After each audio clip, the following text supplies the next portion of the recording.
আজকে আমার দোকানে একটা মিক্সার এসছে। এই কাপলারটা অন্য একটা মেকারের কাছে নিয়ে গেছিলো, সেই কাপলারটাও খুলতে পারেনি। কাপলারটা তাতাল দিয়ে হিট করে পুরো জাম করেছে, এখন কাপলারটা খুলছেই না, এমনভাবে লেগে গেছে। কি করব বুঝতেছি না, দেখি কি করা যায়। আপনারা সাথে থাকুন, দেখাচ্ছি কি করব, কি করা যায়, খুলতে পারি কি না। থেকে আরেকটা মজার বিষয় কি বন্ধুরা বুঝলেন, এইটা হলো আমি ভেবেছিলাম প্রথমে চুরি কাপলার, প্যাঁচ কাপলার, কিন্তু এখন ভালো করে দেখছি এটা প্যাঁচ কাপলার না, এটা পুশ কাপলার। যে মেকার প্রথমে নিয়েছিল সে বুঝতে পারেনি এটা রিং কাপলার কি পুশ কাপলার। এখন গলিয়ে ফেলেছে, এখন কী করা যাবে দেখি, খোলার চেষ্টা করছি। তো যাই হোক বন্ধুরা, অনেক কষ্টের পরে কাপলারটা খুলে নিলাম। এখন নতুন কাপলার লাগাবো, দেখেন আপনারা। এখন কাপলারটা আমি লাগাচ্ছি, পুশ কাপলারটা।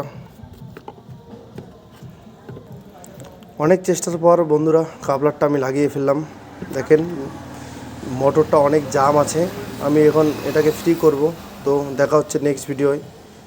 যদি ভিডিওটা একটু ভালো লাগে থাকে বন্ধুরা, লাইক কমেন্ট বন্ধুদের কাছে শেয়ার করে দেবেন, আর আমার চ্যানেলটা অবশ্যই সাবস্ক্রাইব করে রাখবেন বন্ধুরা।